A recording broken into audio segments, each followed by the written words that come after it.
مرد صالح از کنار شخصی گذشت که گوشت حیوانی را بر آتش کباب میکرد. مرد صالح وقتی گوشتها را بر روی آتش دید گریه کرد. آن مرد از او پرسید که چرا گریه داری؟ آیا برای کباب گریه داری تا از آن بخوری؟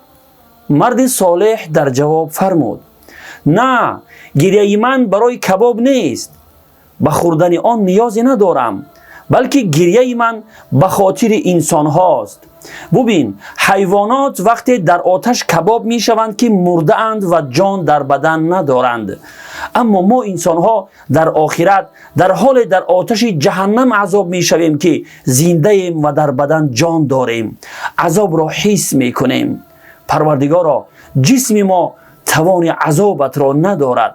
به فضل و کرمت از گناهانمان درگذر و ما را مورد عفو و بخشش قرار بده. آمین یا رب العالمین. یادمان باشد که کیش ما چه بود، آتش و آتش پرستی در سجود. هدیه آورد سوی ما یار رسول، دین را چون ماه تابان در هلول. آری آن ناجی از جنس بشر، آن راد مردی که نامش بود عمر. دین حق را هدیه آورد سوی ما،